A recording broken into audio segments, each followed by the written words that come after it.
United States was built on legal immigration. Immigration is the backbone of United States.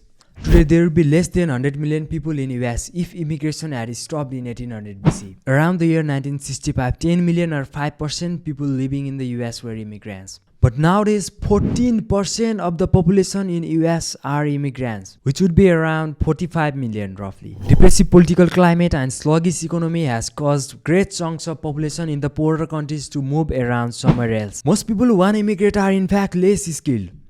Because once you are already living a stable life in your own country, then why do you need to move somewhere else? Well, some people do that, but it's not generally a mass phenomena. Research found that immigrants in the US increased the wages of native-born Americans by 0.5 percentage point overall. And the only potential area that got relative decline in wages were found to be high school dropout, which is 8% of the population. It sounds a little bit weird to people like, why new immigrants not lower the wages? And there is a lot of answers to that. But the most obvious one is immigrants buy things, which increases the demand. So because demand is increased, that general effect of increased demand and increased supply got the wages slightly higher when the economy reached equilibrium. It is also interesting that immigrants tend to have more children according to Pew Research.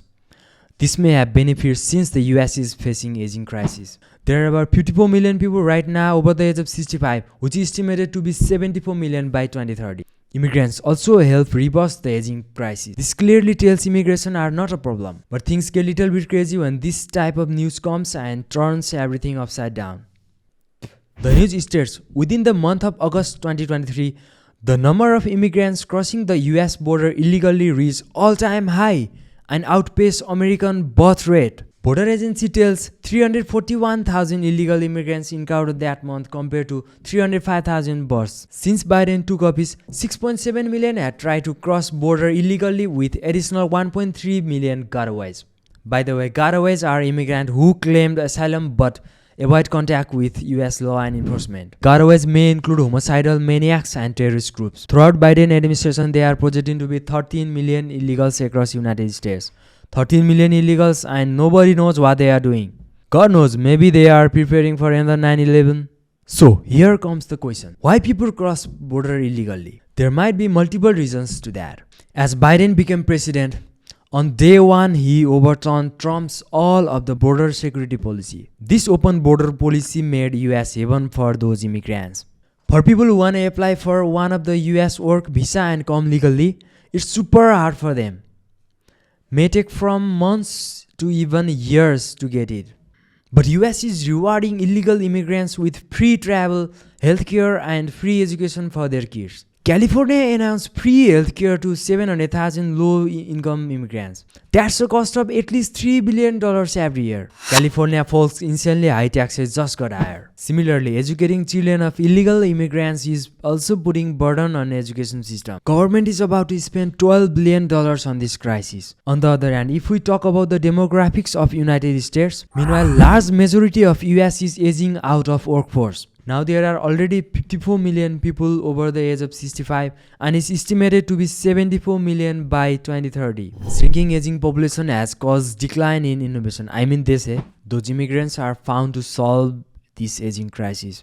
The US birth rate is also declining. Country who has less than 2.1 or 2.2 replacement rate don't have enough people to look after the old folks. Society collapses. Since Japan has got only 1.3 replacement rate, within 100 years, there might be less than 20 million people in Japan. Same with Italy, done as cultures.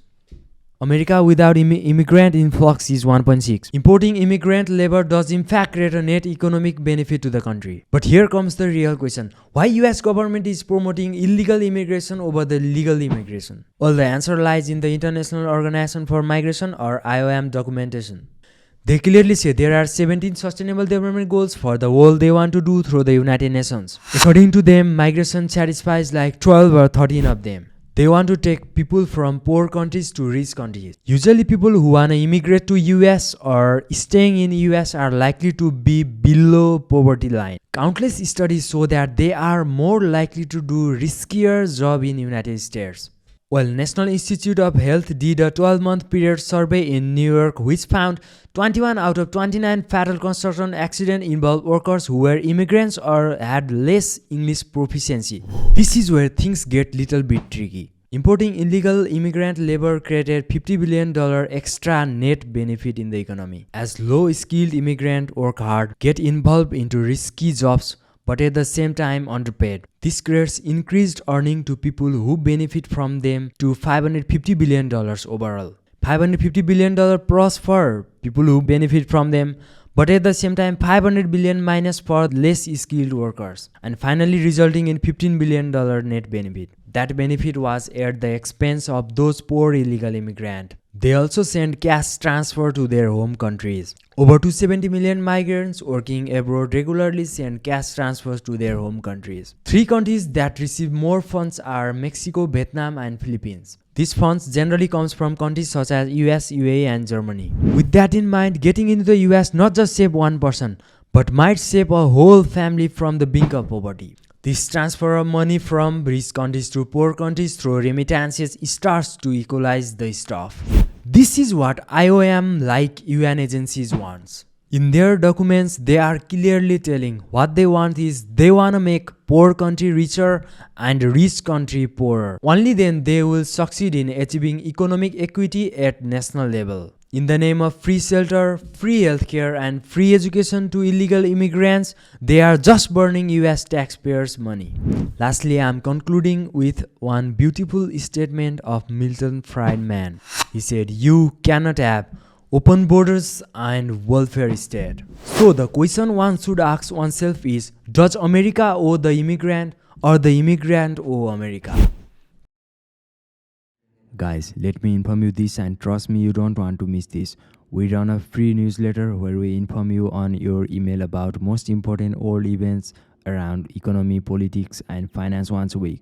Just go to specux.com and provide us your email. Again, it's specux.com.